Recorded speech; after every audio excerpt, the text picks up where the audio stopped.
మా నుంచి తప్పించుకోవటం అంత సులభం కాదు. నేను పరిగెత్తి అలసిపోయాను. ఏం కావాలి? నీ ప్రాణం అక్కర్లేదు, నీ ఆస్తి అవసరం లేదు. ఏదో అవసరానికి 2000 అప్పటిలా చంపేపోతున్నాడు జీవాజీ. ఆయన అప్పు తీసుకున్న తప్పించుకుని తిరగాలి కానీ ఆపేసి మీకు అక్కడ పెట్టండి. కొత్త అప్పు ఇవ్వకూడదని. ఇదిగో వెంకీ, కావాలంటే నీకు ఇచ్చిన పాత బాకీ మర్చిపోతాను, నన్ను వదిలే. మీరు మమ్మల్ని వదలనా? మేము మిమ్మల్ని వదలలేమండి.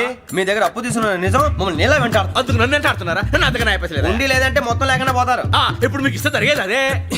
ఇస్తే ఇవ్వండి, లేకపోతే మానేయండి, అంతేగాని శుక్రవారం పూట అశుభ మాటలు మాత్రం ఆడకండి. శుక్రవారం లేదు, శనివారం లేదు, అసలు వడ్డీ వ్యాపారమే చేయడం లేదా? జీవాజీ, డిస్కషన్స్ అనవసరం. ఇప్పటికి 18,000 ఇచ్చారు, ఇంకో 2,000 ఇస్తే 20,000 రౌండ్ ఫిగర్ అవుతుంది. 2 రోజులు తిరిగి ఇచ్చేస్తాం. వీళ్ళకి ఇప్పుడు దాకా ఇచ్చింది 14,000 కదా, 18,000 అంటాడేమిటి పెచ్చనాయాలు?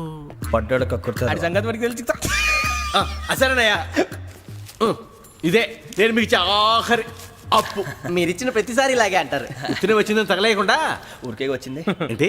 అబ్బాయి ఏం లేదండి. జాగ్రత్తగా ఉపయోగించి పైకి రావాలయ్యా. సరే, ఈ 2,000తో 20,000 సంపాదిస్తారు. అదే కూర్చొని ఆలోచిస్తాం.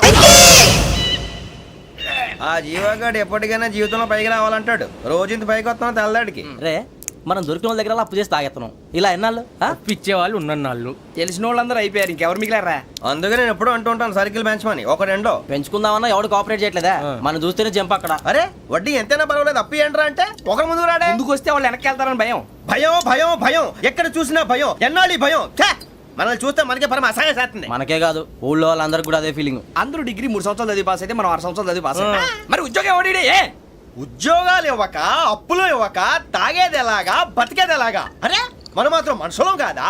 మనకి కోరికలు ఉండవా? ఇప్పుడు మనం ఆలోచించాల్సింది అది కాదు, రేపటికి ఎవరిని చంపాలి. కాలనీలో ఎవరు సార్?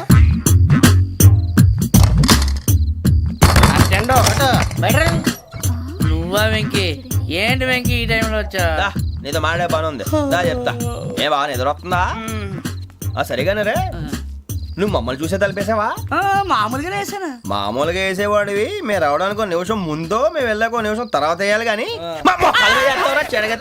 బిలాల్ రాజా, నాకు నిద్ర వచ్చి పడుకుందామని తలుపేసుకున్నాను. అయినా నా ఇంటి తలుపులు నేను అడిగేసుకోవాలంటే తప్పు చేసిన కాక ఇంకా గేర్ సమాధానం చెప్తావా? మీ ఇంట్లో పెళ్లిడికి వచ్చిన ఆడపిల్లలు ఎదురున్నారు. ఇదిగో అమ్మాయిలు, మీతో ఎప్పుడైనా యథాశాలు వేసానా? విన్నారా? అడుగు తలుపులు వేసావు. అనవసరంగా గొడవ ఎందుకు? ఇక్కడి నుంచి వెళ్ళండి. గొడవ?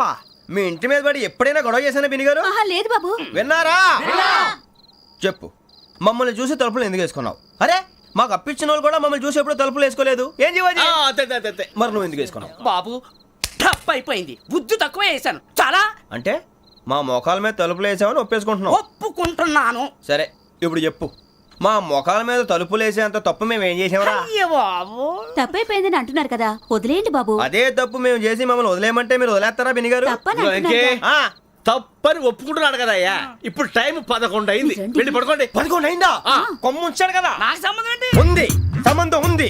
11 గంటలకి నా క్లోజ్ ఫ్రెండ్ ఢిల్లీ వెళ్తున్నాడు. 5,000 అప్పిస్తానని ఎయిర్పోర్ట్ రమ్మని చెప్పాడు. నీ గొడవలో పడి ఆ సంగతే మర్చిపోయాను. ఇప్పుడు నాకు జరిగిన నష్టానికి భర్తీ ఎవరు చేస్తారు? మీరా మీరా మీరా? ఎవడు పడితే ఎందుకు చేస్తాడా భర్తీ? భలే వాడి నువ్వు. తప్పు ఎవడు చేసినా వాడు చేస్తాడు. దానికి కారణం ఈ 10 మనిషే కదా.